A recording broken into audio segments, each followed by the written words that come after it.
नमस्कार दोस्तों, गार्गी क्लासेस पर आपका स्वागत है। इस वीडियो में हम बात करने वाले हैं, अभी जिस तरीके से मैंने एक वीडियो ऑलरेडी डाल रखा है जिसमें हमने बात की थी कि हम बोर्ड क्लासेस के पॉइंट ऑफ व्यू से पॉलिटिकल साइंस, ज्योग्राफी, हिस्ट्री, इनकी हम बात करने वाले हैं। तो एक वीडियो पॉलिटिकल साइंस का इंट्रोडक्टरी पार्ट हम ऑलरेडी डिस्कस कर चुके हैं जिसमें हमने कंटेम्प्रेरी वर्ल्ड पॉलिटिक्स के बारे में देखा था। ठीक है, आज का ये जो वीडियो है पर्टिकुलरली डेडिकेटेड है आपकी ये जो बुक है human geography, fundamentals of human geography. इस बुक में हम जानेंगे कि कैसे एक फिजिकल ज्योग्राफी का इम्पैक्ट ह्यूमन पे आता है और ह्यूमन का इम्पैक्ट फिजिकल ज्योग्राफी पे आता है।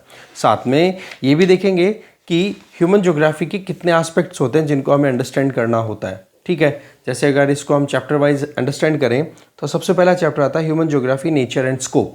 इसमें देखो सिंपल बातें बताई हुई है। ह्यूमन ज्योग्राफी को डिफाइन करने वाले ज्योग्राफर्स कौन से हैं, क्या फिजिकल ज्योग्राफी और ह्यूमन ज्योग्राफी के बीच में रिलेशनशिप रहती है। इसके अलावा हम देखेंगे कि इसमें डिफरेंट डेफिनेशंस जो है, अप्रोचेस देखने की कोशिश करेंगे कि क्या क्या अप्रोचेस रही ह्यूमन ज्योग्राफी में। जैसे शुरुआत का एक एग्जांपल दूं, जैसे प्री कॉलोनियल पीरियड, तो उस टाइम पर जो यूरोपियंस निकले थे अर्ली एक्सप्लोरेशन के लिए, अलग अलग एरियाज़ के बारे में पता करने के लिए, जिससे कि वो वहाँ पर जाके ट्रेड कर सकें। तो उस पॉइंट ऑफ व्यू से अगर देखें तो उन्होंने एक तरीके से एक्सप्लोरेशन एंड डिस्क्रिप्शन, इस पे ज़्यादा रिलायंस रखी। एक्सप्लोरेशन का मतलब नई चीज़ों के बारे में पता करना, डिस्क्रिप्शन का मतलब उनके बारे में लिखना। तो ये एक अप्रोच हो गई उस टाइम की। फिर जब बहुत सारे एरियाज़ का पता पड़ गया तो एक एक एरिया के बारे में डिटेल का पता करना, तो वो हो गया आपका रीजनल एनालिसिस। ठीक है, कि वहाँ पर कैसी फिजियोग्राफी है, ठीक है, कौन से जो इरोजनल पैटर्न्स हैं या वो देखने को मिल रहे हैं, या कौन से मिनरल्स हैं, किस तरीके की एथेंसिटी वहाँ पे रहती है, कैसे कल्चर को फॉलो किया जाता है, वो सारी चीज़ें हम जानेंगे।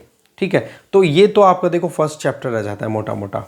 ठीक है, दूसरा फिर जो फर्स्ट चैप्टर है वो तो आपकी ये ह्यूमन ज्योग्राफी का इंट्रोडक्टरी पार्ट हो गया। फर्स्ट यूनिट में सिर्फ ये एक ही चैप्टर है।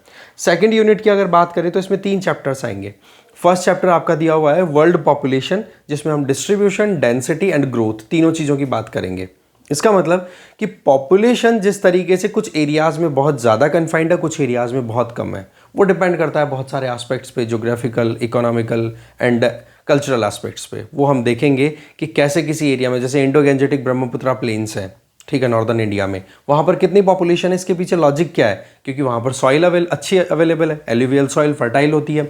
दूसरा आप बात कर लो वहाँ पर कि आपको अच्छी वाटर अवेलेबिलिटी इंश्योर है, इस वजह से वहाँ पर सेटलमेंट एक अट्रैक्शन पॉइंट बन जाता है। ठीक है, इसी तरीके से पॉपुलेशन ग्रोथ को हम समझेंगे कि कौन से कॉन्टिनेंट में ज़्यादा पॉपुलेशन राइज हुई है, कहाँ पर पॉपुलेशन कम है। ठीक है, और ग्रोथ के पीछे लॉजिक्स क्या क्या है। ठीक है, और इसके अलावा थ्योरीज दी हुई है, जैसे आप डेमोग्राफिक ट्रांजिशन थ्योरी, वो हम समझेंगे कि उसके क्या क्या लॉजिक्स हैं। अच्छा, सबसे बड़ी चीज़ ये रहेगी कि हम एडिशनल कुछ पॉइंट्स ऐड करते चले जाएंगे। जैसे कि अब मोटी हम बात करें कि हम डेमोग्राफिक ट्रांजिशन थ्योरी की बात करें तो एनसीईआरटी में जस्ट बेसिक कॉन्सेप्ट दिया हुआ है। तो हम इसमें ये भी देखेंगे किन ज्योग्राफर्स ने इन थ्योरीज को इंट्रोड्यूस किया था, जिससे कि फ्यूचर में भी आपकी ये चीज़ काम आ सके। तो थोड़ा हम एनालिटिकल अप्रोच के साथ में अंडरस्टैंड करने की कोशिश करेंगे। फिर आपकी पॉपुलेशन कॉम्पोजिशन की बात आती है। पॉपुलेशन कॉम्पोजिशन में आप एज की बात करते हो, आप सेक्स की बात करते हो। ठीक है, इसके अलावा आप एज में मेन फैक्टर रहता है कि बच्चे कितने हैं, ठीक है, वर्किंग एज पॉपुलेशन कितनी है, ओल्ड एज पॉपुलेशन कितनी है, वो सारी चीज़ें हम समझने की कोशिश करेंगे। Then last part of this second unit is human development. Human development का कॉन्सेप्ट क्या होता है, डेवलपमेंट एंड ग्रोथ में डिफरेंस क्या होती है। ठीक है, डेवलपमेंट में भी, ह्यूमन डेवलपमेंट में ये कॉन्सेप्ट जो था ये किसने दिया, ह्यूमन डेवलपमेंट की क्या क्या अप्रोचेस हैं, ओके, क्या बेसिक पिलर्स हैं, इन सारी चीज़ों को हम समझने की कोशिश करेंगे। फिर आपकी आ जाती हैं यूनिट थर्ड। यूनिट थर्ड में देखो टोटल 5 यूनिट्स हैं, उनमें आपकी जो सेक्टर वाइज क्लासिफिकेशन होता है इकोनॉमिक एक्टिविटीज़ का, जैसे हम पढ़ते हैं प्राइमरी, सेकेंडरी, टर्शरी। अब टर्शरी को भी आप देखोगे तो स्किल पॉइंट ऑफ व्यू से और decision making point of view से और क्लासिफाई किया जा सकता है। जैसे कि टर्शरी में एक और पार्ट निकलता है, दैट इज क्वार्टरनरी, जिसमें research and development, science and technology, इनसे रिलेटेड काम हो गया। और एक पार्ट निकलता है क्वीनरी। क्वीनरी पोर्शन में हम डिस्कस करेंगे कि कैसे हाई लेवल के एडमिनिस्ट्रेटिव डिसीजंस लिए जाते हैं, मैनेजमेंट लेवल के काम किए जाते हैं, वो हम समझेंगे। इसके अलावा सेकेंडरी एक्टिविटी, प्राइमरी का डिटेल पूरे देखेंगे कि मतलब प्रिमिटिव लाइफस्टाइल जो है वहां से लेकर के आज की जो मॉडर्न लाइफस्टाइल है, किस तरीके से एग्रीकल्चरल प्रैक्टिसेस को अपग्रेड किया गया है with the advancement of technology, वो हम सारा समझने की कोशिश करेंगे। फिर आपका ये 3 सेगमेंट होने के बाद में कौन सा, primary, secondary, tertiary, quinary and quaternary, in segment को देखने के बाद में 3 चैप्टर हो गए। फिर आपका आता है ट्रांसपोर्टेशन एंड कम्युनिकेशन। इसमें हम देखेंगे इंटरनेशनली किस तरीके से एक मैसेजिंग का जो सिस्टम है वो काम कर रहा है, ठीक है। पहले कैसे होता था, आज कैसे होता है। ट्रांसपोर्टेशन की बात करेंगे कि कौन कौन सी इंपॉर्टेंट रेलवे लाइंस हैं, कौन कौन से सी वेज हैं, ओके, सी लेन्स जिनको बोलते हैं, सी लेन्स ऑफ कम्युनिकेशन, उनको समझेंगे। और ट्रेड को प्रमोट करने के लिए कौन कौन से इंपॉर्टेंट इंस्टीट्यूशंस काम कर रहे हैं, उससे रिलेटेड आपका 9 चैप्टर है इंटरनेशनल ट्रेड। उसमें समझेंगे कि कौन कौन से इंस्टीट्यूशन, कौन कौन से इंटरनेशनल मल्टीनेशनल ऑर्गेनाइजेशन स्टैब्लिश कर रखे हैं जिससे कि ट्रेड मैक्सिमम हो सके।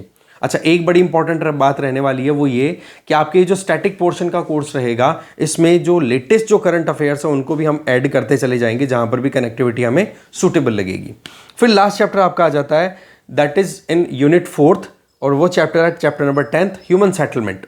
ह्यूमन सेटलमेंट में रूरल अर्बन दोनों तरीके के क्लासिफिकेशंस को समझेंगे, केस स्टडीज़ को भी एनालाइज करेंगे, प्लस साथ में आपको ये भी पता पड़ेगा कि क्या क्या प्रॉब्लम्स रहती हैं रूरल एरिया सेटलमेंट में और क्या प्रॉब्लम्स रहती है अर्बन सेटलमेंट में और कैसे हम उनको सॉर्ट आउट कर सकते हैं। तो ये सारे एस्पेक्ट्स हम जो है डिटेल में देखने वाले हैं फंडामेंटल्स ऑफ ह्यूमन ज्योग्राफी वाली बुक में। अच्छा, फोकस वाली बात ये रहेगी कि हम साथ साथ में आपका मान लो कि ग्रेजुएशन लेवल है या फिर आपकी यूपीएससी में ऑप्शनल सब्जेक्ट ज्योग्राफी है, तो उस पॉइंट ऑफ व्यू से हम डिटेल में देखने वाले हैं इस पॉइंट को, इन पॉइंट्स को, ठीक है जी।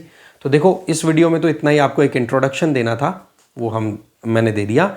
और जहाँ तक है अब क्लासेस हम रेगुलर करने वाले हैं, कल से स्टार्ट कर देंगे, ठीक है। Thank you very much for watching this video. और ज़्यादा से ज़्यादा चैनल को प्रमोट करो और आप भी सब्सक्राइब कर लो, बेल आइकन जरूर प्रेस कर लो जिससे कि आपको लेटेस्ट अपडेट्स मिलते रहें। और कोई डाउट हो, कोई कमेंट हो तो आप मुझे डाल सकते हो, जिससे कि एक इंटरेक्टिव मैनर में हमारी स्टडीज़ कंटिन्यू हो सके, ठीक है। Thank you very much.